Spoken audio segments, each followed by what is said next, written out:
Cuando nos preguntamos y le hacemos esta pregunta a los pueblos indígenas en Abya-Yala, es decir, en América y en el mundo, ¿cuáles son las imágenes que tienen los pueblos indígenas con relación a la iglesia? Debemos reconocer la historia en la cual está inserta parte de la historia de la iglesia y específicamente en el Abya-Yala. En 1492 fue la invasión de España a Abya-Yala, es decir, América. Y lamentablemente trajo consigo el genocidio, la muerte de millones de hermanos y hermanas indígenas, y con ella también el epistemicidio, es decir, la imposición del pensamiento eurocéntrico como validador de las formas de ser y de pensar, sobreponiendo los conocimientos que no eran de los pueblos indígenas como superiores. ¿Y por qué hacemos este recuento de la historia? Porque es necesario preguntarnos cuál es el mensaje del Evangelio de Jesús y qué debemos aprender de la historia para no seguir cometiendo los mismos errores. Reconocemos que el Evangelio de Jesús es un evangelio holístico que afecta todas las áreas del ser humano y por lo tanto también afecta las formas de ser y de hacer teología. Escuchar las voces de los pueblos indígenas nos permite a nosotras y nosotros reconocer el rostro indígena de Dios, cómo Dios se ha revelado y se ha manifestado en las comunidades indígenas desde sus propias perspectivas, desde las formas de cómo ven y entienden al mundo, o como dirían muchos hermanos y hermanas indígenas, desde el corazonar. Porque es la sabiduría indígena una propuesta milenaria que habla de las relaciones cósmicas.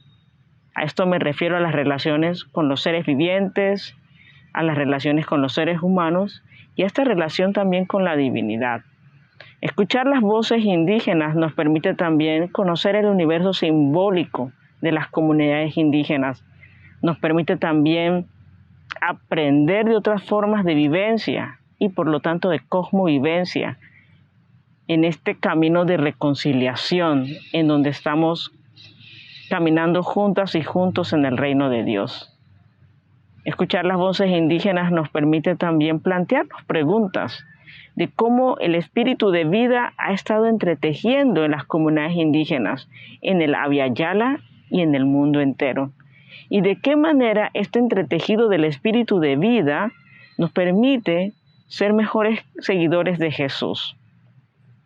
Una teología o las teologías que surgen desde los contextos, desde las tierras, desde los territorios, desde los saberes, desde las convivencias de los pueblos indígenas, es una teología que está cercano al corazón del pueblo, pero también cercano al corazón de Jesús, porque el Evangelio de Jesús nos recuerda que Él vino para dar vida y vida plena. Lo que significa esta propuesta del Evangelio que está unida al Shalom de Dios, a una vida plena para toda su creación, potenciando las formas de vivencia de las comunidades, escuchando sus voces, dialogando juntas y juntos. Por eso, cuando pensamos en qué aporta la iglesia indígena y los pueblos indígenas a la iglesia global y a la sociedad en general, tenemos que reconocer varios elementos muy importantes de los saberes de los pueblos indígenas, como es la integralidad y la manera holística de ver las cosas. Es decir, todo afecta a todo por cuanto reconocemos que estamos interconectados. Y esta interconexión también tiene que ver con las formas de relaciones, estas formas de relaciones de reciprocidad,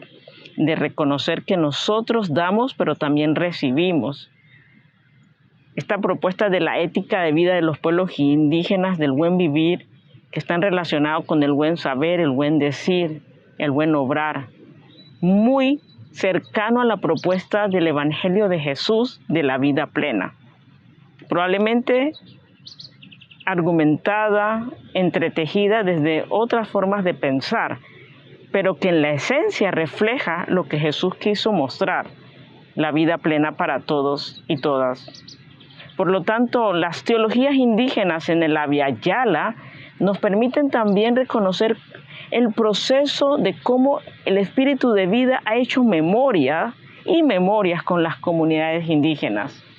También nos permite tener esta diversidad del rostro indígena de Dios y en este entretejido entonces reconocer también cómo podemos relacionarnos de una manera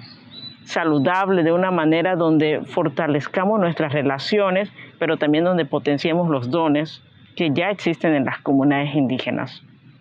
Las teologías indígenas en el Abya Yala son milenarias. Y la pregunta puntual en la hermenéutica es de qué manera estas teologías indígenas en el Abya Yala nos hablan también este entretejido para aquellos que somos seguidores de Jesús, para seguir cosiendo en este tejido que está siendo cosido por muchas y muchos hermanos en el mundo entero. Por eso creo que es necesario también pensar y de qué manera entonces creamos puentes de diálogos en este diálogo intercultural, de qué manera creamos puentes de acercamiento con las comunidades indígenas para reconocer aquello que algunos sectores, y obviamente no toda la iglesia, lamentablemente no hemos hecho bien con las comunidades indígenas cuando hemos trabajado desde el asistencialismo o cuando no hemos permitido en nuestros proyectos escuchar las voces de los pueblos indígenas, aquello que creemos que pueden aportar para la iglesia en general. Finalmente decir que las teologías indígenas en el Abya Yala, en América, pero también las teologías indígenas en el mundo, son una propuesta de esperanza. El pueblo guaraní lo plantea que ellos desean un pueblo sin males. El Evangelio de Jesús plantea que queremos un evangelio que trae esperanza para todas y todos, donde la vida vence a la muerte, donde el árbol que está plantado junto a corrientes de agua que da su fruto en su tiempo y su hoja no cae y todo lo que hace prosperará, como dice el Salmo 1, se ve evidente en los frutos de aquellos que seguimos a Jesús. Pero también el Evangelio de Jesús plantea que no así los malos, que son como el tamo que arrebata el viento. Por tanto, no se levantarán los malos en el día del juicio, ni los pecadores en la congregación de los justos, porque Jehová reconoce el camino de los justos, mas la senda de los malos perecerá. Expresando en esta metáfora y en esta poesía los árboles que dan fruto, pero también la paja o el tamo que es arrebatada por el viento porque no tiene sostenibilidad. En ese relato de vida, los pueblos indígenas plantean que los árboles tienen que estar sustentados también con el buen vivir, como lo plantea el Salmo 1, acerca de que el árbol debe estar plantado junto a corrientes de agua que da vida. Esa vida, entonces, es la que predicamos los seguidores de Jesús, pero también que la esencia del corazón del universo simbólico de los pueblos indígenas también se plantea, es decir, el mal no vencerá al bien. La justicia prevalecerá. El amor nos guiará a poder reconocernos y amarnos como una comunidad diversa a nivel global, donde los distintos rostros nos muestran cómo el espíritu de vida y Jesús ha estado pintando de diversos colores la historia de la iglesia global. Por eso creemos que es importante también las memorias de los pueblos indígenas como propuesta de vida y de esperanza en ese pincelazo que Dios está haciendo de vida en el mundo.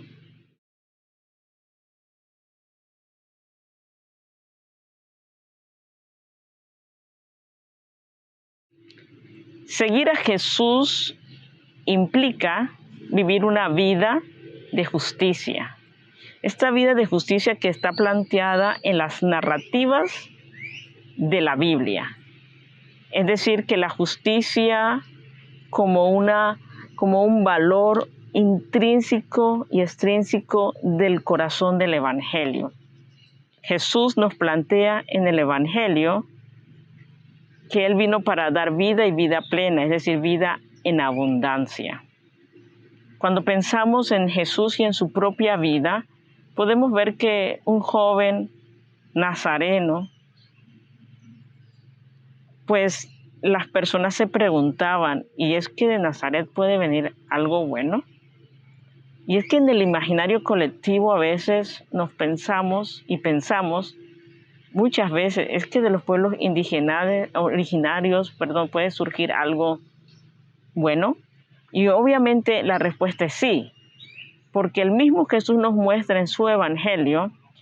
que su relación con aquellas personas que eran marginadas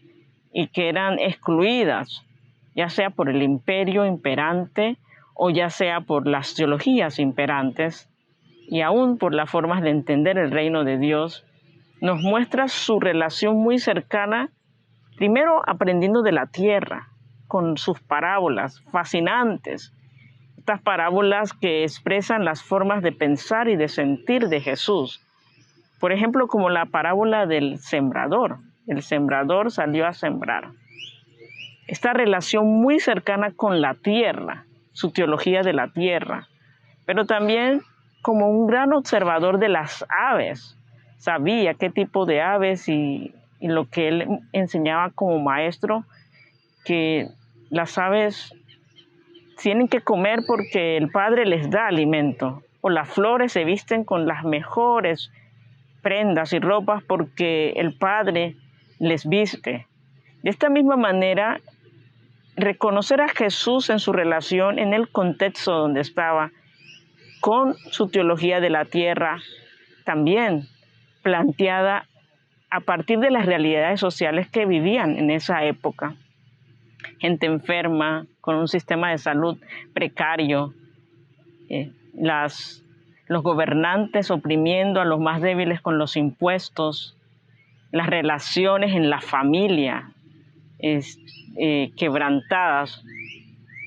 y muchos otros factores más nos recuerdan entonces cómo Jesús irrumpe en la historia y cómo Jesús irrumpe en la historia también de los pueblos indígenas,